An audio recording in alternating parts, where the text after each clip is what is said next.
You're listening to Radio Aula Mundi. Hi there, wherever you are. I'm Marco Rixecker, a freelance writer, reporter, producer, teacher, translator, tour guide, poet, singer, and songwriter. I speak several languages, and I'm the creator and founder of Radio Aula Mundi, an evolving podcast station where no language and all languages are spoken. It's a multilingual mix of music, poetry, lectures, languages, interviews, documentaries, recipes, and a lot more, co-produced with the students of the Aula Mundi International Cultural Center. You can find us on radioaulamundi.bandcamp.com, podcasts.apple.com, Spotify, YouTube, Breaker, Player FM, Facebook, search Radio Aula Mundi. The following narrative includes excerpts from two collections of testimonies and interviews. Let's Talk About It Anywhere in the World and the Universal Phrasebook of Indigenous Languages, UPIL, where it is all about the voices, accents, and speech patterns of indigenous people anywhere in the world, hand in hand with my own personal anecdotes and observations. In addition to that, everybody is free to introduce themselves and speak their minds openly, in their respective, often endangered languages and dialects, without any paraphrases or expectations. So, let the story go on from there. One of the things I do as a learner of Diné, the Navajo language, is to follow all kinds of alerts and notifications on social networks. And one day, one of them gets my attention. It is a clip in which two Navajo kids, played by Muppets, speak the language a little bit before they discuss the Navajo word of the day. The clip is an episode of a series entitled Navajo Highways. I quickly find and recognize the name behind the project. It is Pete Sands, a name that sounds familiar. So I look up the information and find out that Pete Sands is a Navajo educator, cultural activist, and language revivalist. But I also learn that he's an artist and musician. Further investigation eventually helps me figure out where I've seen the name already. Pete Sands is the founder and leader of a band by the name of Pete Sands and the Drifters, whose music I've been able to listen to in several podcasts a couple of times. So, I reach out to Pete Sands. It doesn't take him very long to get back to me. We quickly figure out a date and time to connect for an online conversation from different places in the world. Pete Sands shows up a little late in the online chat room. I don't mind. I know it is one of the realities of reservation life, including on the Navajo Reservation. Internet connection is spotty, and Pete Sands has to go home first to be able to sit down and use his computer to go on the internet so that we can talk from different places in the world. He is sitting in his home studio when we start our conversation. And I kick things off right away by speaking a bit of Diné, the Navajo language.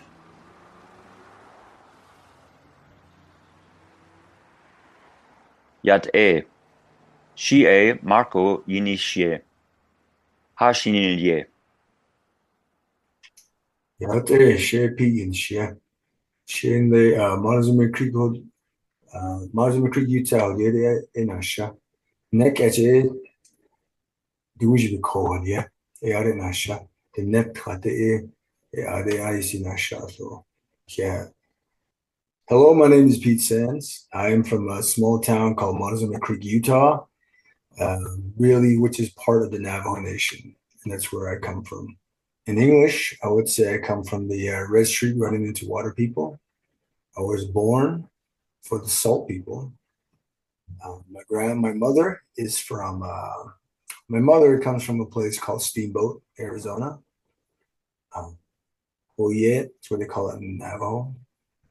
Hoyet and Navajo. She's from Steamboat Springs, not Steamboat Springs, Steamboat, Arizona. And my father, he comes from a place called Red Mesa, Utah. So I'm from somewhere in the middle of all that. I've traveled all across the reservation, met many other people along this journey, and it's always been a pleasure to meet other people from different cultures and see how they interact with each other.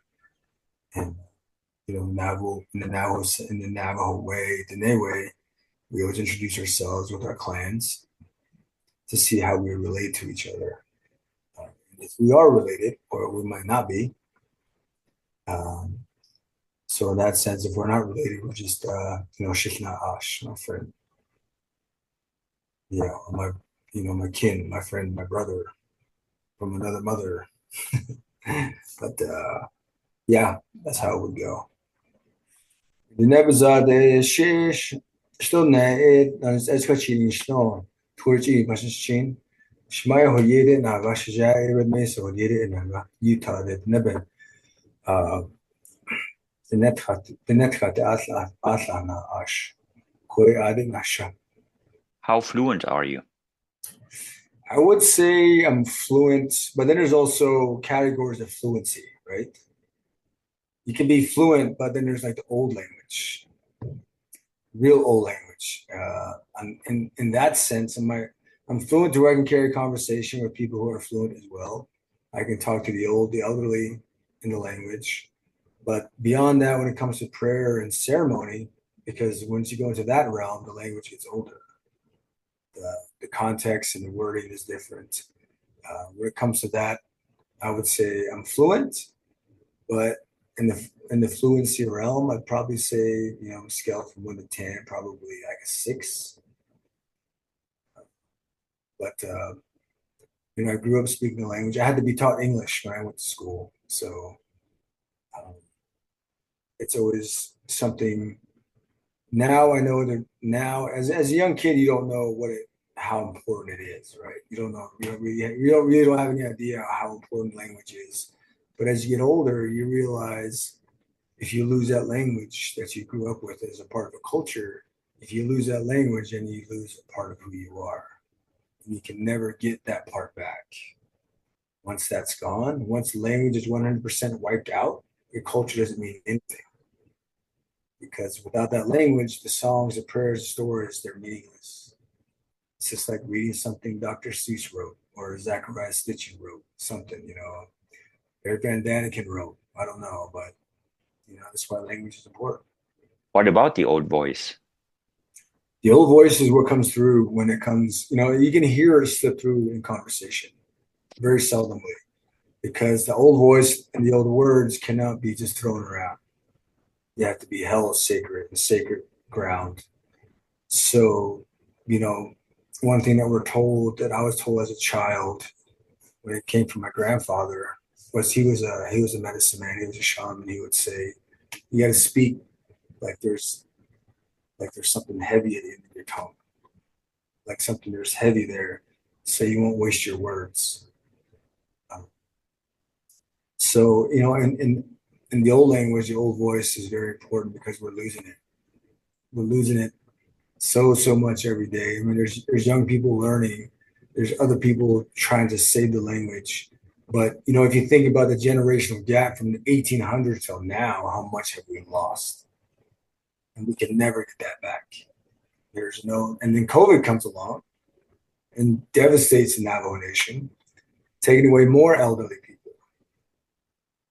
And within that time span from 2020 to now, the language has been decimated. So seeing that regeneration in any sense is important. So now it's just a distinction between just the language itself. We can't categorize as old and new until you start getting to like, songs. Because people talk about chanting, right? Native Americans are chanting. They're just saying these random things. I said, no, it's a language that they're talking. It's a language. When you're singing that song, that's the language of the old people. It's the language of the gods. So that's why when you sing songs, you got to sing it correctly. So you're reaching out to the right gods for that illness. It's like people who talk about Jesus. No, that wasn't his name. Jesus is a 21st century invention, a name that was just made up. His real name is something different. So that's why it's important, I think, getting your culture right, and whatever you believe in. If you don't do your own research, and you just spout off what anybody else says, it just sounds like you're just following the flock. It's not. You're just jumping on a trend or bandwagon. Do some research. It's okay. It'll take time. We all got time if we really do care about it. What concepts of time, dates, and seasons do you have in your native language, and how are they put into practice in today's world? They are just like what you're talking about. You ask a traditionalist what time of day it is, they'll say the exact same thing. Describe where the sun is. It's all different. It's all about where the sun is. And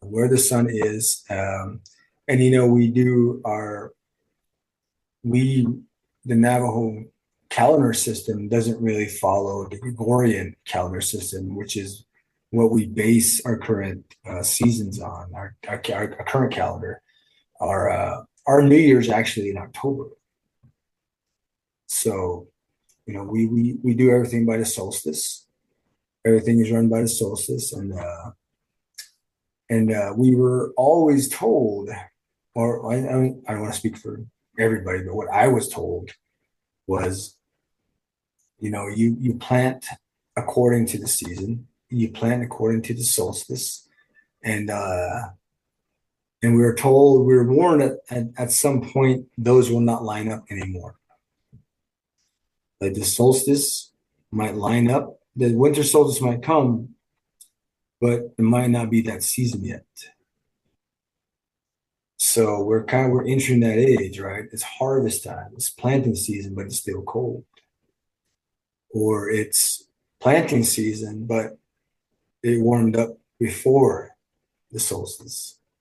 So, how do we figure that out, right? So I think the concept of time it doesn't really have a place within the Navajo culture. Time is something that's made up, right? Something that we made up, something that, it's 2:15 in the afternoon, it's 4:28, it's just a concept. It's not real. And I think, the Navajo way in the Navajo way of history is you define history by events.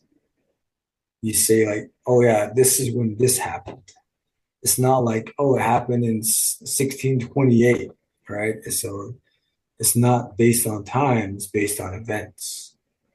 So, going by that, it's really hard to explain that to people nowadays, because everything is so dialed in, right? Everything is so dialed in. You send a text, you swipe a little bit, it'll tell you what time, what day, where you sent it from, all these things. And I think those are details. I think sometimes we get lost in the details of things that we forget the bigger picture, right? And the Navajo way of that, according, and that essence is we always focus on the bigger picture. We weren't counting down the minutes, we weren't counting down the seconds. We were just following the signs, and keeping up with the songs and the ceremonies that correlated with it. There's a reason why things are the way they are. There's a reason why we have ceremonies. There's a reason why we have that talisman. There's a reason why we have that We had those particular spirits for that. And I always tell people who ask me about chanting, I said, what's chanting about? And I said, well, it's an old language, the language of the gods. It's real words. It's a real language. You think it's just mumbo jumbo mumbling, but there's a language in there. And I said, that language is talking to the gods. You're communicating with the spirit. And when a shaman or medicine man is looking at the patient, and you can hear the medicine man, shaman, kind of adjusting his voice, adjusting the words, and said he's tuning in until he sees your body react to that frequency. That frequency will tell him what's ailing you. Because we all, we react to frequency. The world is one big frequency. There's a frequency we all react to. How would you explain the Navajo night chant to a kid of the 21st century? Well, I would say it takes time to heal. The Navajo night chant is a long ceremony. It's a long ceremony of many different, sometimes there's many different groups that come and sing with, that come rotate. But it's basically, it's it's kind of like when they say like there's a mark on you, right? There's some kind of mark on you. It's a mark that can't come off. So it's gonna take a couple of days to scrub it out. So that's the best way I can describe the night chant. It's such a deep mark that it takes time, and the longest ceremony there is the night chant. And the night chant is a whole bunch of people coming together, different singers and dancers coming to help get that mark off of you. And day and night, you just got to stick with it. It's also your mindset. The patient has to sit there and believe that this is working, that it's going to help them, and not just be there because they were told to be there. You got to believe yourself that this is going to help you, and that everybody else around you believes as well. It's one big group effort, and everybody's doing their own scrubbing, right? Everybody comes in scrubbing the soul, getting that mark off the body, getting off the soul, and helping that person break free of that. So, yeah, just a bunch of people coming together to scrub the soul, man. That's the best way I can describe a night chant. That's why it's so long. After introductions, I quickly notice that Pete Sands is quite a storyteller. He is aware of the more modern and casual version of the Navajo language he is speaking. Then there's the ceremonial language, the language of the elders, and its spiritual connections. I also make sure to tie in parts of Pete Sands' own story. But before we can go any further, he receives a message from his wife asking if he can pick her up. So we have to schedule a different day and time for the continuation of our online chat, like about 48 hours later. And this story goes on from there. Hello there. I'll be back within an hour. You want to continue then? Or you can just choose another day. Probably Wednesday. 2 days later, here we are again. Pete Sands and I are reconnecting from different places in the world. And from the beginning, there is a familiarity to our talk that starts even before the recording per se. "How are you doing, brother?" Pete Sands asks me as soon as he enters the chat room. Anyway, a lot can happen in 48 hours. So that's the very first thing we focus on. What have the last 48 hours been like for you? Oh, it's been a little nuts because the kids are sick. I found out that our first season for my children's language television show was fully funded. We got our funding, so now I got to write 15 episodes and get ready to start shooting in the first part of April. So it's been hectic. It's been good, man, you know. One of the reasons why indigenous languages like Diné or Navajo are so difficult to learn and translate into Western languages like English is that notions and spirituality are completely different. That's what Pete Sands and I have discussed in the first part of our online conversation 2 days earlier. And his knowledge of how the language works obviously goes back all the way to his early childhood. What was your favorite children's game? Children's game, I would say there's a stick game, Navajo stick game. But the way it's kind of unusual because I grew up kind of like I grew up in the 80s, early 90s, so technology was coming into our home. Everyone had a television set. So for me, I would say I grew up for a short time with very creative guardians. So it was more like they taught me the culture and the language through, I wouldn't say comedy, humor. They use humor. So it's more like improv. So if you can, if you can understand, like for example, my grandma would say, "Oh," my dad's grandma would say, like, "Oh yeah," in Navajo, she'd be like, "Hey, let's say there's a burrito lady standing right there, and you're really hungry.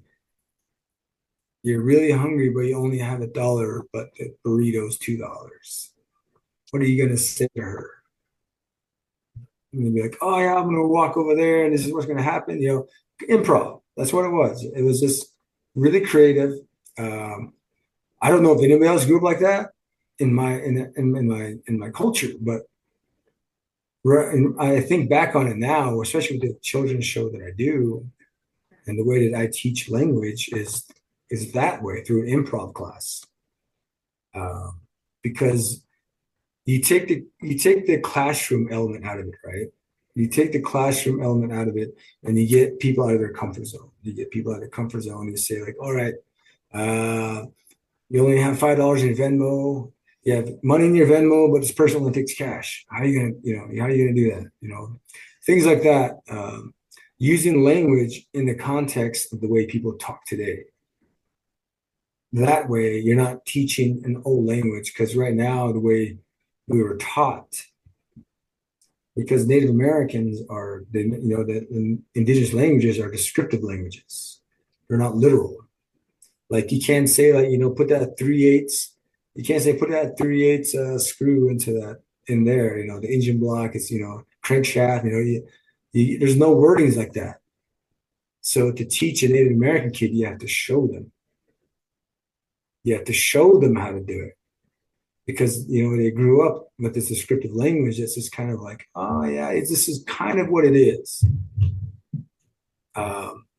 That's why Native Americans are so emotional, because that's why some Native Americans take things so seriously. It's because the language is about feeling. It's not technical. So now that Native Americans have been colonized, their thinking is totally opposite now, where not many speak the language and all their thinking is technical. So now you got to combat that with, all right, we got to pull that back in. You got to make them believe in Santa Claus again, and be like, all right, this is Yadallah, like, oh my God, or again, all right, use that word in your scene. How would you use it? Oh, there's no more. We ran out of burritos. Oh, Yadallah. Now they understand how it's supposed to be used. where it goes. So that's how I grew up. That was my kind of game, is like that type of theater, I guess you would say. It's like a theater, early theater of mine that they probably didn't realize. Maybe it's because I watched a lot of movies when I was a kid. That's how I learned English, was watching Westerns, watching a lot of Clint Eastwood movies, watching Westerns and reading comic books. Um, so that is probably why I'm kind of erratic and so out there, with my thinking and things like that. But I think the way that I approach it was frowned upon when I first came, because they're like, "You're using what? Puppets? You're using an improv class? What is this? This is like crazy. What is it? It's not going to work." And I said, "It's not going to work because you don't understand how today's kids, they're taking information." And I said, "Improv is short. TikTok videos are short. Instagram reels are short. So you got to think within that realm and get your face on the screens. It's okay to be wacky and be by yourself. It's all right. But yeah, that was my game." What was your favorite Diné Bizarre children's song or nursery rhyme? I guess it would be a lot of the old songs, man. Just like the cradle board song is pretty popular amongst kids. Cradle board song, a lot of kids hear it as their children. Um, it's probably like the puppy song as well. A lot of us learn how to sing Navajo songs through those type of lullabies. You know, but yeah, probably the puppy song, Incredible song. I remember that as a kid really prominently. It's very soothing. A lot of shoe game songs as well. So um, it's really, a lot of kids like myself, my age, my generation, we grew up going to shoe games and ceremonies and stuff like that. So we're always surrounded by different types of ceremonial music. But children's lullabies, yeah, definitely the cradle song, cradle boy and a puppy song. It would be like the puppy song, which I sing to my daughter, is it says Wayana, eight ne hyo, Wayana, eight ne hyo, Shishile cha e kesh kodye, a song like that. What's your favorite Diné Bizarre word or expression these days? Man, probably it's a good question. I would say, finding the root word behind the word is what I've been doing a lot lately. I think one of the most profound things that I think is very, very important, especially because I became a father, was, the word for children is achine. I've never delved deeper behind the meaning of the word. So I became a father and I started doing research for these films that we've been doing. Is that you think about achine, which is children, but also achine is also when you're smelling something, it's called achin. So just like any baby or anything that's born, like a cow or a horse, they they tell you not to touch them because the mother's not gonna recognize their smell. So that's why we call our native children chin, because they smell their parent, they smell their guardian, and that's how they recognize you because they can't see it. So it's all by smell. So that's one word I've been very, very, very grateful to learn the deeper meaning of. The notion of beauty is a good example to illustrate the difference between indigenous concepts and ideas all over the world and Euro-American definitions. It is an area where language meets culture and spirituality, including in Navajo or Diné Bizarre. Hojo, how do you Mhm. define beauty? I think Hojo is very complicated. There's many layers to that word. I mean, if you're talking about beauty, you know, what are you talking about? I guess in the context of how you use the word, uh, I think Hojo is doesn't really mean beauty in a sense. It means kind of like tranquility. It means tranquility, kind of like you are kind of at peace with whatever it is that you're trying to battle. You got to find that balance of, you know, there's always that battle when you get older. It's when you that battle of who you are and who you're supposed to be, right? Um, so finding that battle of that balance, I should say not battle, but that balance between, you know, I think as we get older, we live with a lot of regret, right? There's a lot of regrets we have, a lot of sometimes guilt, shame, you know, what we call depression, you know. I think being able to look at yourself in the mirror, just live with yourself, because what I always tell people I work with, he says, you know, it's these things I'm building is because for the longest time I was never happy with myself. So I created something that'll make me at least look at myself and say, hey man, you did something, you did a decent job. You know, you're a decent person in an indecent time. Um, but it's really what brings you peace. And even with peace, that balance of peace, there's levels in there, right? Levels of your peace. Like, you know, you have the daily, like you flip out daily or something triggers you, or maybe you can find complete peace where you leave things behind.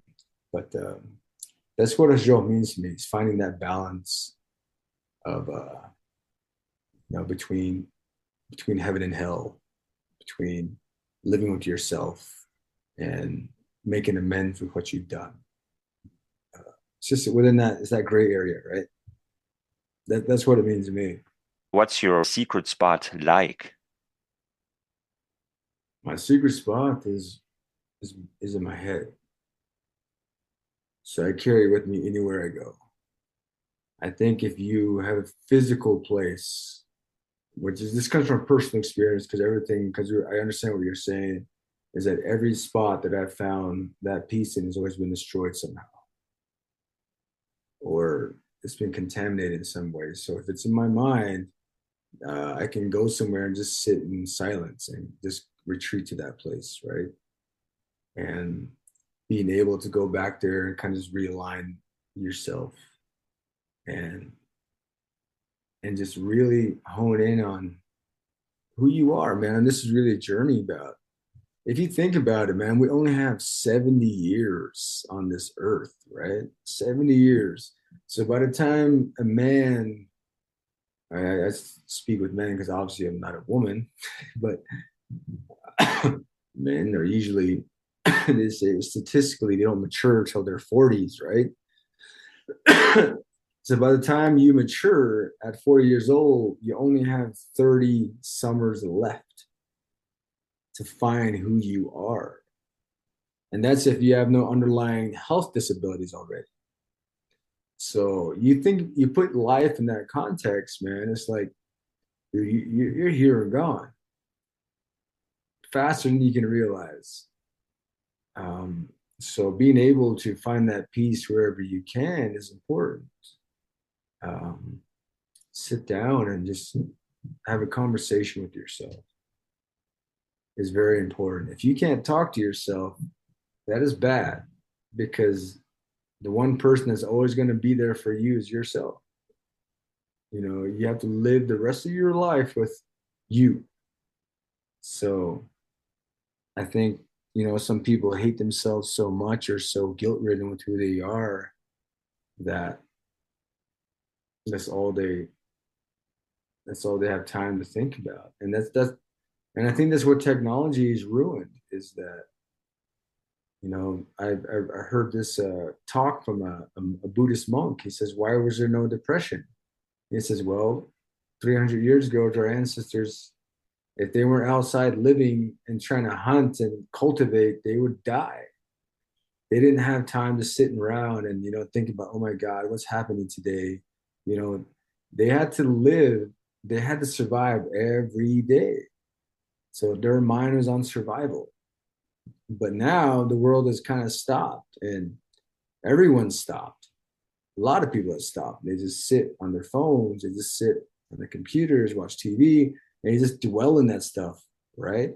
And the AI and the algorithms that have been invented, they let you dwell in it because they feel, because they go through your texting methods, your texting habits, what you're searching for. And if it's just dark, dark, moody, depressed shit that you're listening to, that's all it's going to send you is that dark, depressed, moody shit, right?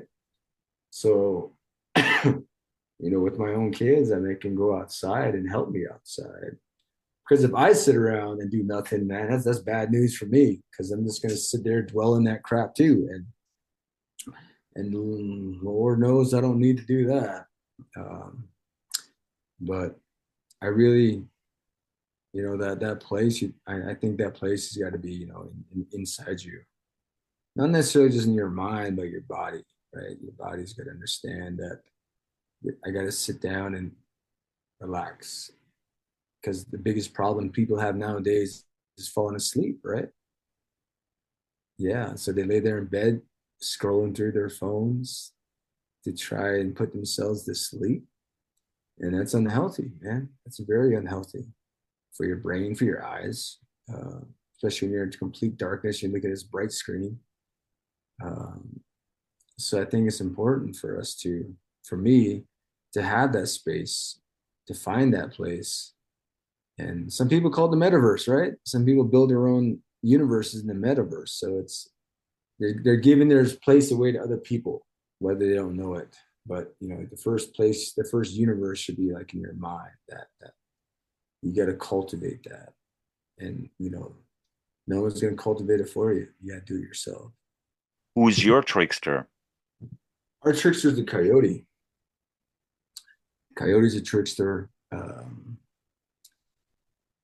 It's what we call someone who caused a lot of trouble in the family, like a mutty. I see mutty, like in English, it's you're a really true coyote. You're a real true trickster, right? But I think technology is important because we've damaged the earth so much. We've gone past where we can repair it. But who's to say that cultures didn't communicate back in the old days?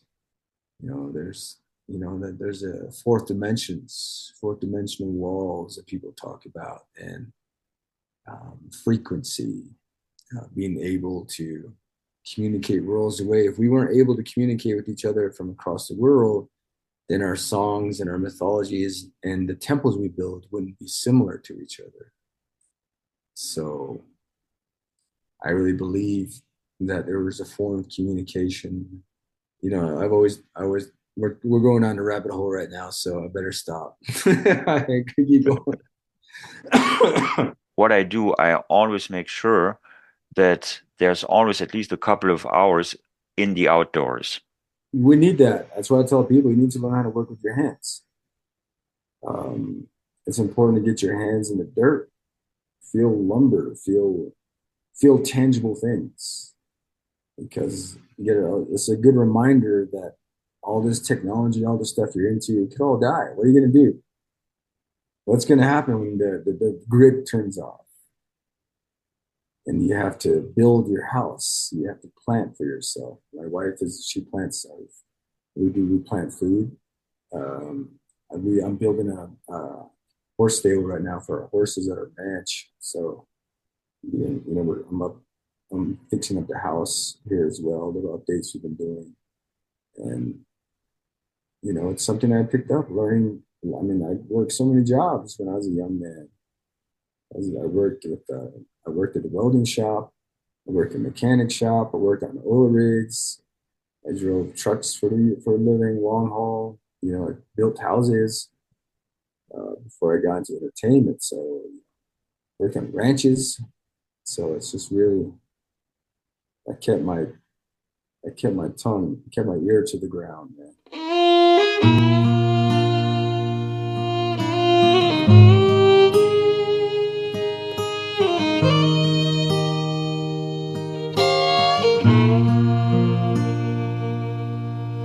feels like forever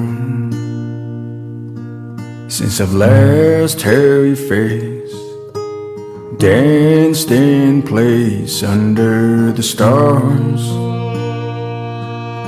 I'm driving down this road, finding my way home.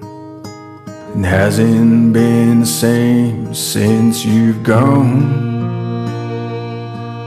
Keep lying to myself, there's somebody else, but deep inside you're the one. So Pete Sands is also a musician, and his work sounds pretty cool, whether it is by himself or with his iconic band, the Drifters. And so, to talk about his music, I started asking him questions meant to pair it with different perspectives. How musical do you feel today?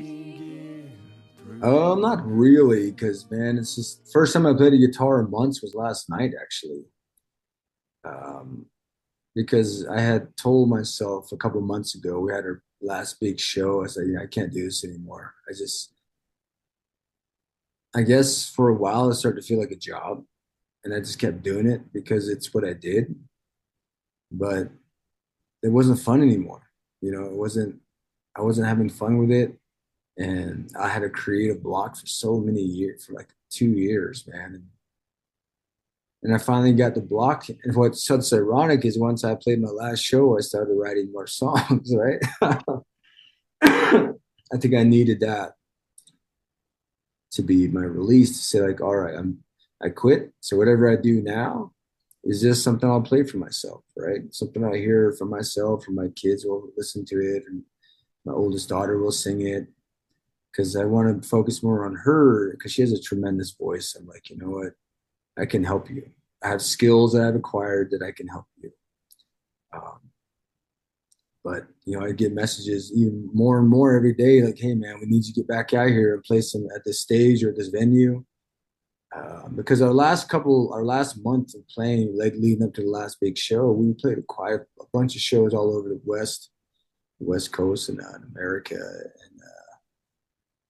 And I just didn't care. I just said whatever came to mind, played whatever song came to mind, and we rocked it. And it was fun again, right? It got fun again. Towards the end, it got fun because I just didn't care. I'm like, you know what? I'm going to be who I am. I don't want to be so serious. I'm going to, laugh, have a couple beers out there. Because, I was like, it was a turning point in my life, man. I mean, right now I feel more musically inclined towards the traditional songs, traditional music. But at the same time, there's so many damn good musicians coming out, man. I mean, I love country music, and I love the old, like the dudes I used to tour with, became lifelong friends of mine. Just, I think about it, I'm like, I can't really give it up. I mean, I can play shows every now and then, but Navajo Highways and the film world is where my life is going. So, and it keeps me close to my family, man. Being on the road was tough because my baby was barely born, and I was actually on the road when she was born. So I didn't want to do that anymore. It just made me feel bad. And kudos to those who can do it. That this is something I didn't feel right about. But I told my band members that, we're probably gonna play more shows. My daughter, she'll be 2 years old this year. She'll be all right. But yeah, music is always gonna be there, man. I mean, every time there's a guitar there, I'll play it. There's a piano there, I'll noodle along something. But it's always in your brain. It's what artists like us, man. It's always in our heads. And if we don't get it out, we're gonna drive ourselves crazy and be those irritable bastards. And just got to get it out. Today I thought of a quote by Mick Jagger, who once said, I don't write songs, the songs come to me. And when it comes to me, I have to recognize it and pick it up from the air. I mean, that's a question a lot of musicians kind of shy away from, I guess, when they ask you, how do you write songs? I'm like, shit, I don't know. They just come to you. Sometimes you can write a song in a couple of minutes. Sometimes it takes months or years. Sometimes a song's got to grow on its own organically. It's like, I don't know, man. That's a tough topic. How do you write a song? It's like asking somebody, how do you make kids? You know how it's made, but all situations are different. But music, man, there's something about it. That is our greatest attest to frequency and how powerful it is. Because when you're feeling like shit, you know exactly what kind of song you want to listen to, and you put it on, and it makes you feel better. It makes you dwell in it. It's people who don't believe in frequency. I'm like, okay, then why do you listen to music? You don't believe in frequency. Why do you turn everything off and tune into the world outside? That's still a form of music. You're still listening to the music of the earth. Yeah. As part of my conversations with people, I often have them ask questions, either specifically for someone I know I'm going to chat with in the near future, or broadly for anyone I might speak with anytime, anywhere in the world. The first couple of questions coming from other people continue to focus on music as a topic. Question number 1 comes from Carol C., a Dominican American DJ and producer who loves to work with other people, including David Byrne of the Talking Heads. Her question gives Pete food for thought. He tosses it around quite a bit, and in the process, comes up with some big names before he eventually settles for one of them. If you had to choose one song to describe yourself, what would it be? Oh, man. That is a tough one, man. To describe myself, oh, man. Like, I got all these rush of songs in my head right now. Probably, oh, man. This is hard. This is a good question. It's a hard question. I'm thinking like, man, is it Billy Joel, Bruce Springsteen, Andrew Banhart, Shooter Jennings? Probably Belle of the Ball by Waylon Jennings. Belle of the Ball. Well, I don't know. It might be Belle of the Ball. I'm between Belle of the Ball and Elvis Presley. Can't help falling in love. Between those two, it's both about love, but Belle of the Ball and I can't help falling again. I mean, it's just two beautiful songs, man. Two beautiful songs. Most people would say, oh, I thought you would say Hurt by Johnny Cash. I'm like, no, I'm not. I've been through that hurt. I don't want to be there anymore. Belle of the Ball, because he's singing about Nashville. Belle of the Ball, he's talking about how he can't get that. How he's perceived as not being able to be the guy. The Belle of the Ball. I can never get the Belle of the Ball because I'm not royalty. I'm not the best. If he's talking about Nashville, he'll never be seen as that top guy because of, he stays true to himself. But then Elvis, man, I think I'll say Belle of the Ball because, you're always chasing that thing that you want to be worthy of. But Elvis, man, I mean, I never truly appreciated that song until years later. I always felt like it was a sappy pop song, but it really describes, now that I've become a father and a husband, it really describes how it's like an irresistible force, right? It's like what does that say? It's like a unstoppable force meets an immovable object. This kind of describes love, man, and how you're moved by something even when you try not to be. And that's what I've found, that's what my family has done for me. Like, I used to be this hard-headed, depressed, dare say suicidal, and just was not in a great place when I met my wife. Was not in a good spot. And the kids, and just now it's like, I look back and it's like, how did you get there? They say, the best rock bottom is the best place to build a foundation because nothing's stronger than rock bottom to build your foundation on. And yeah. And then there's always people that try to remind you of who you were, who you used to be, to bring you back down, right? But, my family's my saving grace. My daughter, she really healed me. My wife healed me. And that's why Elvis's song, like, man, I love Bruce Springsteen though, man. I'm on Fire. I love that song. You can talk music all day. I'll say Elvis. Yeah, I would say the Elvis song. That's my wife and I's song. Bruce Springsteen is such a great songwriter. There are so many people that covered his music. Man, it's just, I don't know. Bruce just has a way of connecting with people on that kind of like that personal level. It's not sophisticated music. It's personal. It's human, man. It's humanity. And, Tougher Than the Rest, man, that's another good song. Tougher Than the Rest. Man, you're going to keep me changing my song choice and like Tougher Than the Rest. Yeah. But, yeah, I'll stick with Elvis right now. Pete Sands and I also discussed perceptions of music, as well as other art fields and disciplines one could associate it with.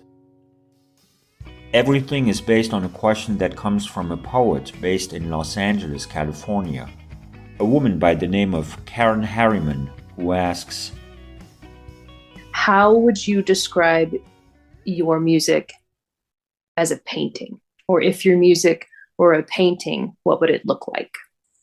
It would probably look like those old Western paintings of a guy watching the cattle, but he's making coffee early in the morning, sitting on a log, and his horse is tied up to a little post. And that's what it would look like. I'm also curious about the new material Pete Sands might have discovered recently at the time of our conversation. What's the coolest sound you have heard recently? There's this song I've heard just came.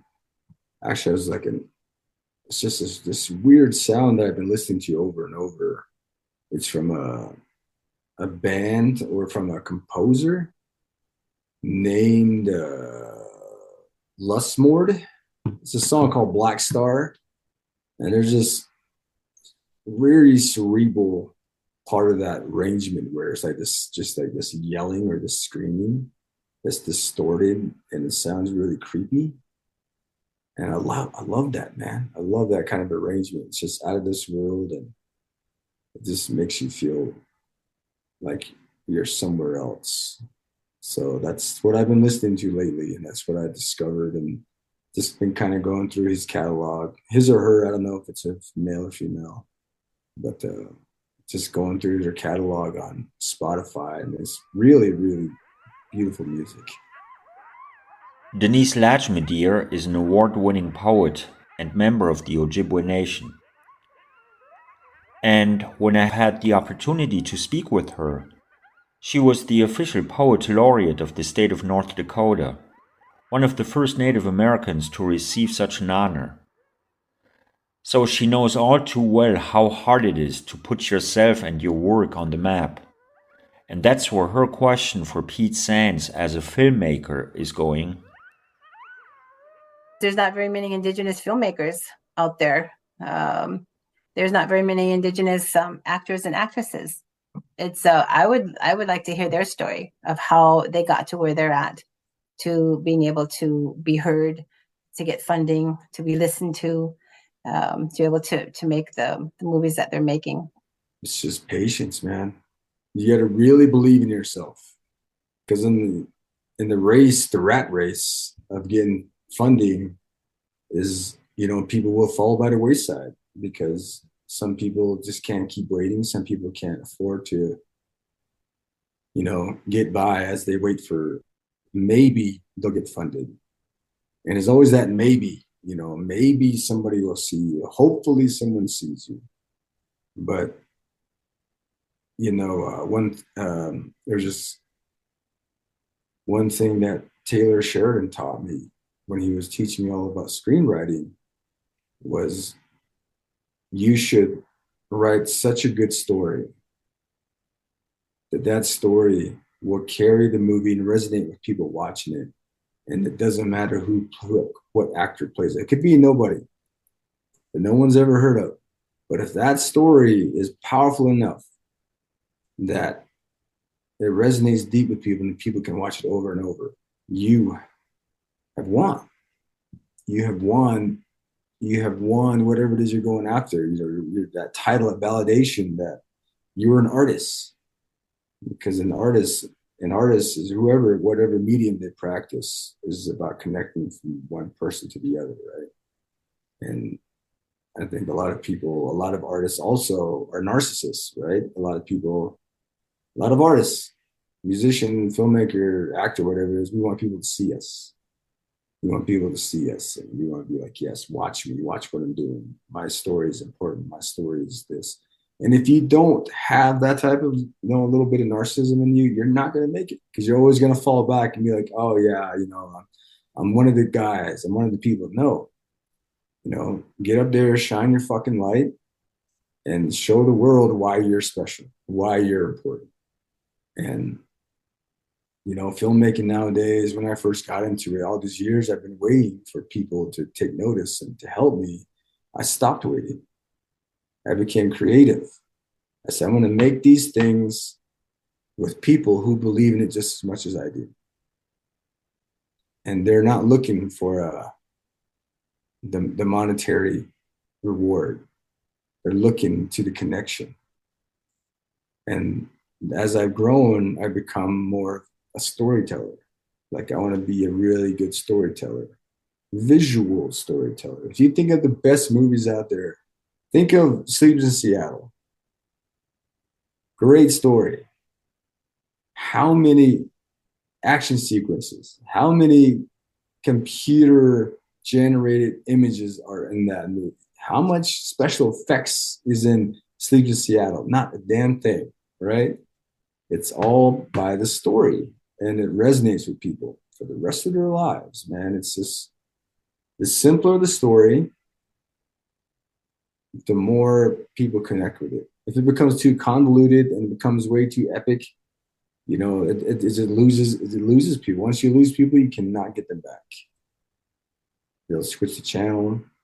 They'll go and do a review, a reaction on TikTok saying, hey, don't watch this movie. But having that story is important. Navajo Highways is about two cousins that are just trying to figure out their culture. That's the story. That's the whole story. And everyone can connect with that because everyone feels that they come from a culture that they've lost. And they're trying to reconnect to it. And they're rooting for these two kids to reconnect. So, to Pete Sands, filmmaking is all about storytelling. And storytelling is an ancient cultural practice among indigenous people. That's the reason why I mention one of my ways of telling stories to Pete Sands, whether it's oral or written. It allows us to dig a little deeper into storytelling and the way Pete Sands practices it for his language series entitled Navajo Highways. No matter what, but I always stick to the present tense. Yes, that is important because, historical period pieces are tricky. Period pieces are tricky because people mostly want to see what life was back then. How did they survive back in those days, right?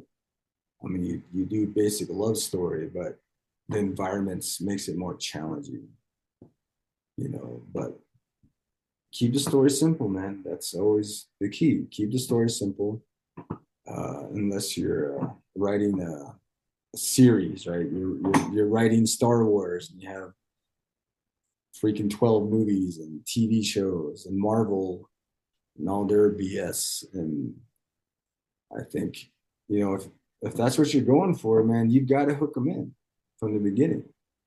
If you're looking for that series that you're going to write, this big old web of storytelling, but even with that type of storytelling, there has to be a linchpin. There has to be something that holds all those stories together. Something, one event, one person, people, a place, whatever it is. That's why the first couple Marvel movies worked, because they all worked around finding the stones, right? The Infinity Stones. Once that was gone, once that little web of how everybody's trying to get this one thing, once they ended that series and that saga, they didn't know where to go with it. And doing a multiversal thing is just like shooting in the dark, man. You don't know what you're going to hit. There's no direction. You're just clickbaiting people with cameos, and it's just, when it gets to that point, you've lost the soul of whatever it is that you built. I think for me, it's really important, no matter what period you're writing in, is to keep the story simple, keep the feelings validated, keep it real, and don't go for a cheap payoff. Don't just go for shock value, because once you do that first shock, it's going to lose its effect later on down the road. But there's a lot of great stories out there that you don't need publishers for. You can self-publish anything nowadays. You can publish your own books. You can make your own movies. You don't need money. You don't need thousands of dollars. You can shoot things on your cell phone, man. Some cell phones are just as good as cameras you buy for hundreds of dollars. I mean, if you're buying an iPhone 15, that thing's gonna cost $2,000. Better be shooting cinematic, right? But a writer is, someone has a writer. I've always described as somebody whose soul is big. But I wasn't any smarter than the average kid. Somebody might have noticed, but I never did. I never saw the future fade. Artistic inspiration doesn't necessarily always come from a positive place. Actually, for the most part, it tends to be the opposite and start out of negativity. But then the idea is to change it into something positive. A good example is mentioned by James McMurtry. He's a well-known and respected American singer and songwriter who quotes one of his own songs as kind of a message to the world at the end of an interview I've done with him a while ago before my conversation with Pete Sands. So what I do is repeat that quote and attach a question to it.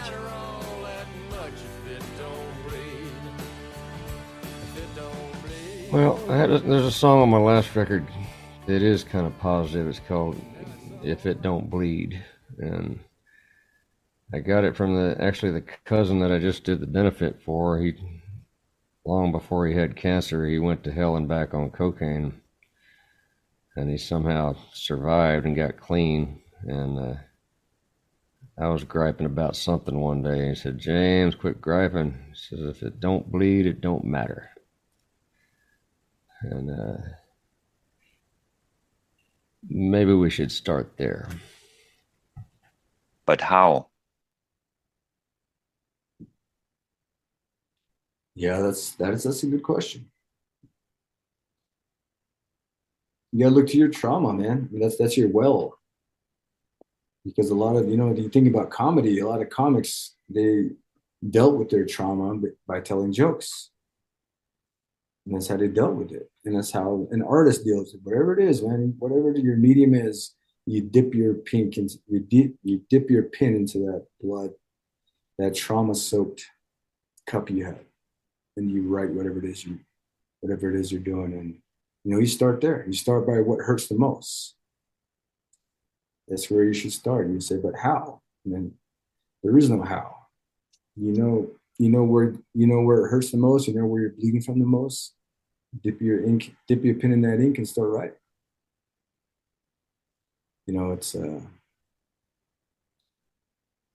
It's very simple, but it's also very hard on the flip side of that, because that means kind of like ripping your chest open and showing people your heart, right? And people are scared of getting their hearts broken again. And I understand that vulnerability is it's a tough place to be and a very tough place to exude, because if you've been hurt, you know how bad it feels. You don't want to risk getting hurt again. But the wound won't heal if you won't clean it. And that's what it is. You're cleaning your soul from that thing. A question coming from an indigenous language revivalist in Bolivia has us return to language as a topic. Her name is Micaela Leon, and she is a native Quechua speaker who also works as a designer, cartoonist, storyteller, community activist, and, again, language revivalist. She's also an educator and ends up asking a broader question in her indigenous mother tongue, Bolivian Quechua. Sichusgan kay simita Quechua simita hina yachakushanki indígena, lengua indígena nisqata. Himaraygu kay simita yachakushanki. Himaraygu. That is because there's no Navajo word for what I want to say. It is because we're becoming homogenized. We're all becoming one thing. And we don't know what that one thing is, right? We're losing what makes each of us special. That was our culture, it was our language. And that's what made the earth thrive. And I think to all become one thing is losing something that made us special, and we can't lose that. To Pete Sands, it is all about community. He's not in it for the money, as far as language revitalization is concerned. That's why I repeat a question coming from a woman by the name of Amy Juan to him. She belongs to the Tohono O'odham Nation, one of the neighbors of the Navajo Nation in Arizona, where she works as an administrative director for an indigenous farm in the San Javier district just outside Tucson. It's a question that actually comes from her grandmother, which Amy asks in the O'odham language and in English. I think, well, what comes to mind is a question that my grandma would always ask me. How am I helping my community? I think what I've done today to help my community is keep working on a program that children are interested in. Because all the millions of dollars that have been thrown at language preservation, none of it seems to be working. And yet my little puppet show is gaining interest from children. So, that's what I did today was I worked on a couple more videos. I talked to a couple more language experts about certain words that I felt needed clarification beyond just what my understanding. But you know, every day you work towards that. Little things add up to it, right? Little things that you do become big things once you put them all together. And that's always a question. It's ironic I'm asked that question right now because it's the question I always get from people. What are you doing to help your community? And I always say, well, I taught my children new words in Navajo. So what have you done today? Right? You know, you shared something on Facebook, whoop-de-doo. You know, you took a photograph with your hand in the air, you posted it. Oh man, that's great. You know, I think the little things like teaching your child one word or having them introduce themselves in their language is a huge victory. You know, it's more than not just liking something, reposting something. It's about saying that it's me, you know, like this is who I am. You can't take that from me. Phone might die, but my heart will keep going. My soul will move. Pete Sands and I also go back to the Navajo language as a topic. In our first conversation 2 days earlier, we've spoken about the old voice and its significance in today's day and age, which we discuss a little further.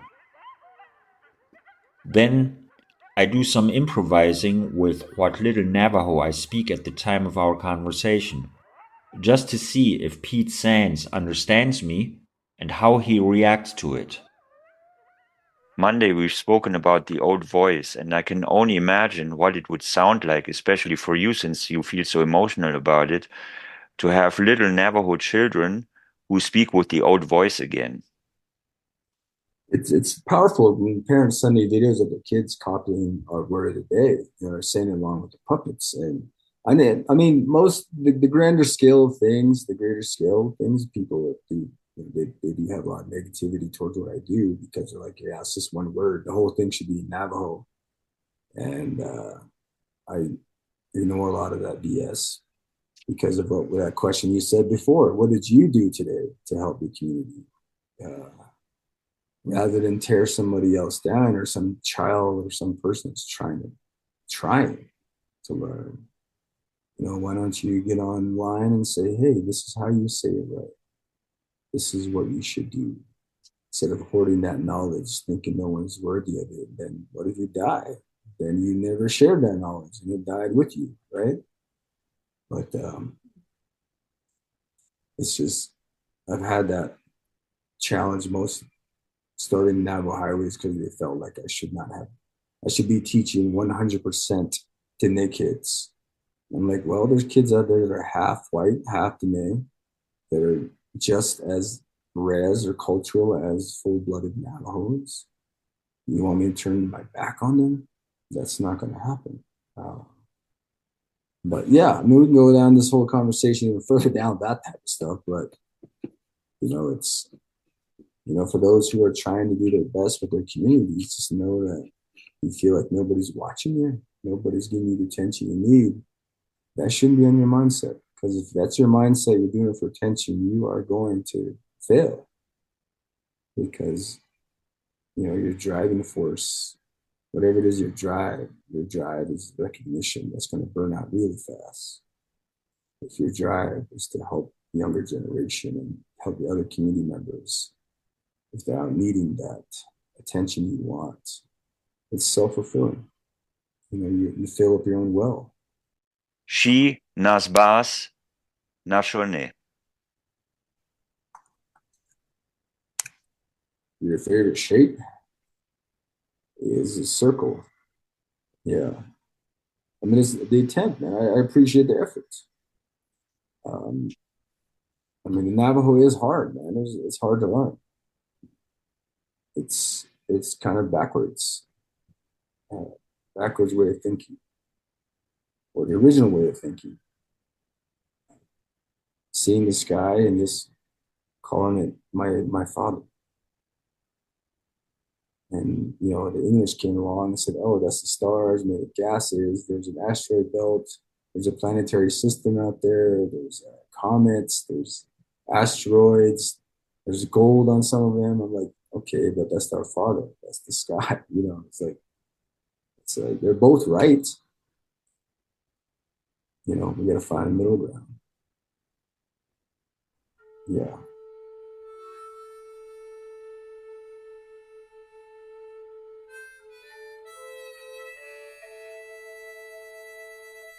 Eventually, it is Pete Sand's turn to ask a question for anyone, anytime, anywhere in the world. He asks it in Diné, the Navajo language, and in English. And it is clear that it is almost a ceremonial question, deeply indigenous, which I know I'm going to share with other people several times, many times actually.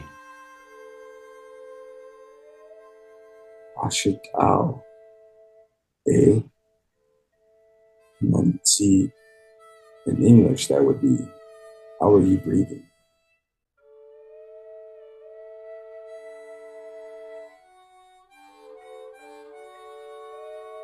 So, my conversation with Pete Sands is coming to an end. That's why I asked him if he wants to share sort of a farewell message with the world. He does, and it also doubles as an adequate illustration for our conversations over the last 2 days. In addition to that, it is about as poignant and powerful as our talk has been. And the story goes on from there. What farewell message or story would you feel like sharing with the world now that would sum it all up? Let's say, Jogo Ndakhe. Jogo Yadaki. Ado Adza Yadaki, to Adza and Suzikista. Jo Manna. Without the Jo neatly. Adot Sidman. Jo Sinta. Jo on Sinkis. Jo Yankit.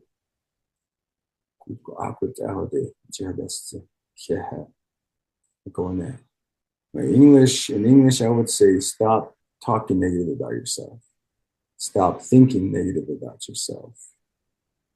Stop being in that negative mindset and start thinking positively. Start doing healthy things, healthy eating habits, healthy eating, healthy way of living.